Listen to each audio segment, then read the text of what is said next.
Hi everyone, welcome to Best Recipes with Sharon. Today we're making Best Butter Tarts. It's a classic recipe, and it's one thing to have the recipe, but it's another thing to know the little secrets that make it a success. And I always use the flaky pie crust recipe. That's on another one of my videos, so be sure to click on and check that one out. It's sure to make a real flaky crust. And you roll that dough out to about 1/8 to 1/4 of an inch thick. And I used the top of one of my jars to cut the circles because it's just the right size to fit into the tart tin. And the dough looks a little bit like a flour because I fold it over a little bit. It's easier to get it out of the tin after as well. Now on to making the filling. Crack 2 large eggs into a medium bowl. And now add 1 cup of brown sugar. And then add half a cup of corn syrup.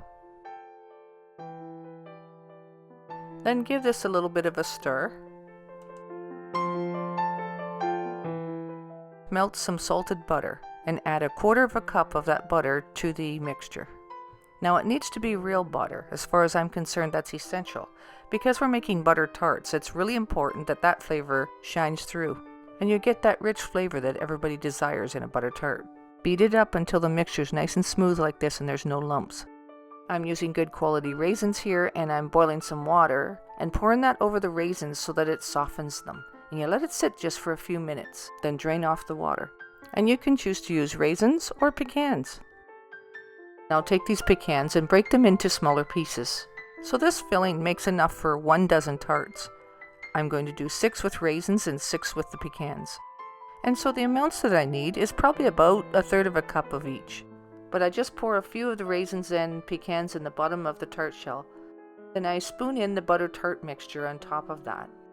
Fill them about 3/4 full. You gotta allow a little room so that they don't overflow, because when they're baking they will puff up a little bit and then they'll settle right back down again. So filling it 3/4 full will allow it to be full enough, but not as likely to overflow. And some more pecans or raisins on the top like this. Your oven will need to be preheated to 425 degrees. Then you'll place them in the oven on the middle rack, and you'll need to watch these closely because you only have it at 425 degrees for about 10 to 11 minutes or so. And then when they start to brown a little bit, you turn the oven down to 350 degrees to finish them until they're fully set. And I give the pan a little bit of a shake to see if there's any jiggle. There should be very little jiggle in the middle of the tart, and then you know they're fully set. They should be golden brown like this. So the time may vary by a couple of minutes, so keep an eye and you'll know when the time is up, and you'll become a pro in no time at knowing exactly how long you should leave them in there. So after you've turned the oven down to 350 degrees, the time in the oven is only between 5 and 10 minutes more.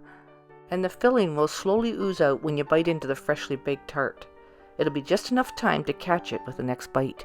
So which one is it? Pecans or raisins? Pecans or raisins? I don't know, I like both of them just as much.